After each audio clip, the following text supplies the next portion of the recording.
So I'm back with Blue Eagle, and I just want him to talk about how powerful we are as human beings. Yeah, the real power of human beings is actually nearly equivalent to that of what we call creator spirit, the one that created this place, because we were made in his image. We actually have the power of creation also. Mm-hmm. And this power, we see it, actually we're misusing it right now, but the real way of using it is in nature, to make nature a paradise, because nature is already beautiful. You go anywhere in nature, it's already beautiful, because it's the laws of the universe that you see reflected in nature. That's why it's beautiful.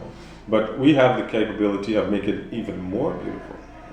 And also when we are in nature, that's when we really understand the laws of nature, and that's what allows us to develop our abilities as human beings, because we don't have any abilities left from what we used to have. Telepathy, nobody does that anymore. Teleportation, creating objects. The power of thought is incredible, and we can do so many things. I'm a shaman, so I've seen shamans do incredible things, like influencing the weather. We all could do that. Well, actually, certain people in the nation, and you only acquire that potential when you're living in harmony with the laws of nature. That's the only way to do it. Because if you're living in the system, if you're living with technology, you'll lose a telephone, and so your natural ability for communicating at a distance will not develop. And it's all of technology is like that. It's like prothesis or thesis. It's like it's something that keeps you from actually developing your natural abilities, like memory, for example. When you're living in nature and you're walking in nature, you have to memorize every place you go. And I could tell you two stories about that. People don't have any memory compared to what we used to have as far as memory is concerned. There's an Indian nation I visited in Tlingit, it was Teslin, the name of the village in Yukon. And it was a very, very small village. It was a half a page in the phone book. When the first car came into the village, there was this one man who had bought a car in Whitehorse and had brought it to the village. And he had painted it white, and he would go out with the car to bring back the game. It was much easier than to haul it back, And one day, of course, as all technology always breaks. Nature never breaks, but technology is always breaking. At some point, the car broke. And so he didn't know anything about a motor, of course. He just went and bought some tools, and he took it apart. He took the whole motor apart, and then he put it back together again. And he remembered every single piece where it went. People today would not be able to do that. They would not have that kind of memory.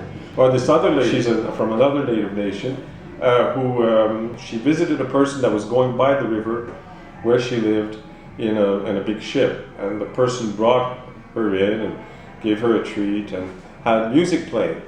And 3 months later they met again out in where she lived in nature, and she sang him the whole record by memory, all the words, all the music, and as beautiful as the record he had, and this was a top Russian singer. So this kind of memory we don't have anymore. And that's just one of the many, many talents that we normally have that we don't have anymore because we rely on technology. Why? We are very incredibly powerful. This conversation came up because you were talking about the extraterrestrials that come on the planet, and they would like to have what we have. But they don't have the emotion that we have. That's our real gift. You can understand in one very special moment where your heart vibrates, you can understand thousands of information. Those beings don't have that ability. They don't have the ability to relate with the heart to the mind like we do. They actually, many of them are much more technologically advanced than we are, but they don't have an inkling of the power that we have, and they would like to have it.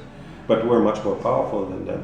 So if we realize who we really are, and that we belong to the earth, and the earth belongs to us, and that we need to take back from the system our own power, and live as we should be living, in harmony with the land, and this will heal the land, this will heal the people, native nations across the planet. You don't have a single native nation, Aboriginal nation on this earth who had policemen, who had doctors, who had hospitals, who had prisons. These things did not exist because they did not need them. This was not needed. There was hardly any disease. Like when the Europeans came to North America, there was a study that was made recently. They went back and they tried to determine how many diseases there were. And they found 80 diseases. And if you look in the medical books today, you will find thousands and thousands of different diseases.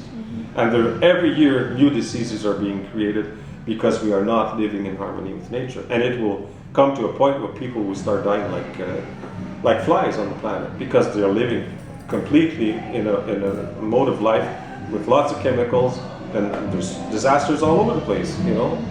In India, there was this chemical plant that blew up and killed thousands of Indian people around, you know.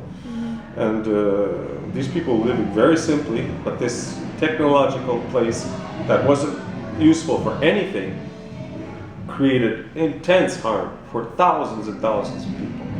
And we see this happening all the time, all over the planet, with Chernobyl, with the disaster with the nuclear plant in Japan. And this is going up into the atmosphere and it's falling back everywhere on the planet, you know.